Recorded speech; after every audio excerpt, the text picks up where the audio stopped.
बिहार चुनाव में करारी हार के बाद अब प्रशांत किशोर की जनसुराज पार्टी को कानूनी मोर्चे पर भी मुंह की खानी पड़ी है।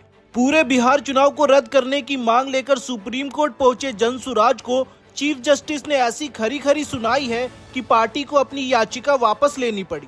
कोर्ट ने साफ कहा कि अगर जनता ने आपको नकार दिया है तो आप हार का बदला लेने के लिए अदालत का इस्तेमाल नहीं कर सकते।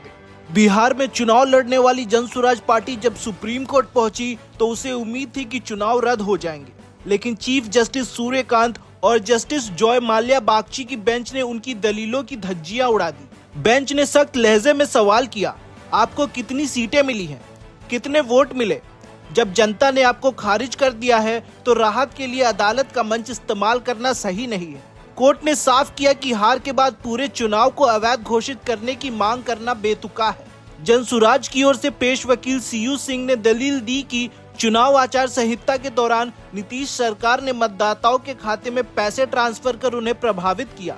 पार्टी ने विशेष रूप से मुख्यमंत्री महिला रोजगार योजना पर निशाना साधा।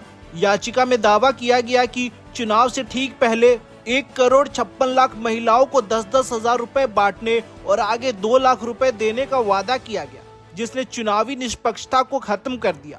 लेकिन कोर्ट ने पूछा, अगर आपत्ति थी तो चुनाव से पहले आवाज क्यों नहीं उठाई?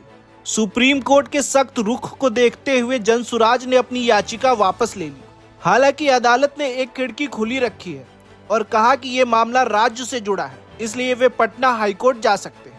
इस कानूनी झटके ने यह साफ कर दिया है कि चुनाव मैदान में मिली शिकस्त का इलाज अदालती कमरों में ढूंढना जनसुराज के लिए आसान नहीं होगा। नीतीश सरकार के लिए ये बड़ी राहत रही है, क्योंकि उनकी लाडली योजनाओं पर अदालत ने फिलहाल कोई रोक लगाने या सवाल उठाने से इनकार कर दिया है। प्रशांत किशोर अक्सर कहते हैं कि वे लंबी लड़ाई के खिलाड़ी हैं, लेकिन सुप्रीम कोर्ट की इस टिप्पणी ने उनकी पार्टी की रणनीति पर सवालिया निशान लगा दिए हैं। हार के बाद ईवीएम या फ्रीबीज का रोना अब कानूनी कसौटी पर भी फेल होता दिख रहा है। अब देखना होगा कि जनसुराज इस लड़ाई को हाईकोर्ट ले जाती है या अपनी चुनावी हार स्वीकार कर आगे बढ़ती है। और भी खबरों को जानने के लिए हमारे चैनल को सब्सक्राइब करें।